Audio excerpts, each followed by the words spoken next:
பண்டைய இந்திய மருத்துவ முறையில் முதலில் மருத்துவம் செய்தவர்கள் குதிரை முகம் கொண்ட தெய்வீக இரட்டையர்கள். இன்று நாம் அந்த அற்புதமான அஸ்வினி தேவர்களைப் பற்றி தெரிந்து கொள்ளலாம். இவர்கள் சூரிய பகவானுக்கும் சரண்யு தேவிக்கும் பிறந்த இரட்டையர்கள். நாசத்திய மற்றும் தஸ்ரா என்ற பெயர் கொண்ட இவர்கள் தேவலோக மருத்துவர்களாக இருந்தார்கள். இவர்கள் எப்படி மருத்துவக் கலையை கற்றுக்கொண்டார்கள் தெரியுமா?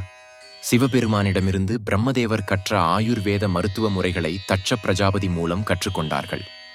மேலும் பிரம்ம வித்யா என்ற சிறப்பு மருத்துவ மந்திரத்தையும் மகரிஷி ததீச்சரிடமிருந்து கற்றுக்கொண்டார்கள்.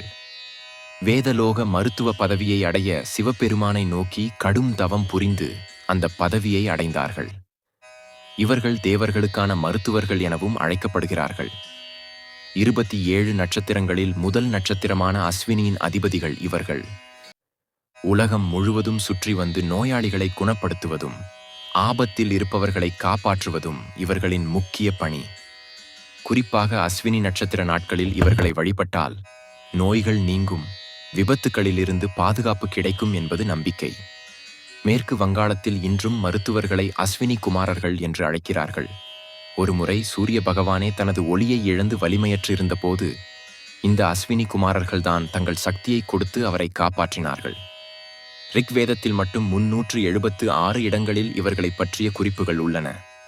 மகாபாரதத்தில் பாண்டவர்களில் நகுலன் மற்றும் சகாதேவன் அஸ்வினி தேவர்களின் வரப்பிரசாதத்தால் மாத்திரிக்கு பிறந்தவர்கள். சகாதேவன் ஜோதிடத்திலும் நகுலன் குதிரை பயிற்சியிலும் சிறந்து விளங்கினார்கள். இந்த அஸ்வினி குமாரர்கள் எந்த நேரமும் உலகை சுற்றி கொண்டே இருப்பார்கள். அப்படி அவர்கள் சுற்றி கொண்டிருக்கும் போது யாருக்காவது அருகில் வரும்போது நாம் என்ன நினைக்கிறோமோ அது அப்படியே பலிக்கட்டும் என்று ஆசீர்வதித்து செல்வார்கள். அதாவது, நீங்கள் நல்லது நினைத்தாலும் கெட்டது நினைத்தாலும் அது உங்களுக்கு நடக்கும்.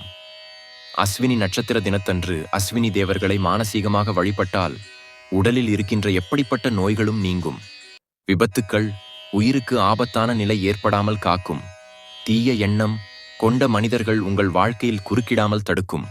எனவே எப்போதும் நம் நல்லதே நினைத்துக் கொண்டிருப்போம். நன்றி. மீண்டும் அடுத்த வீடியோவில் சந்திப்போம்.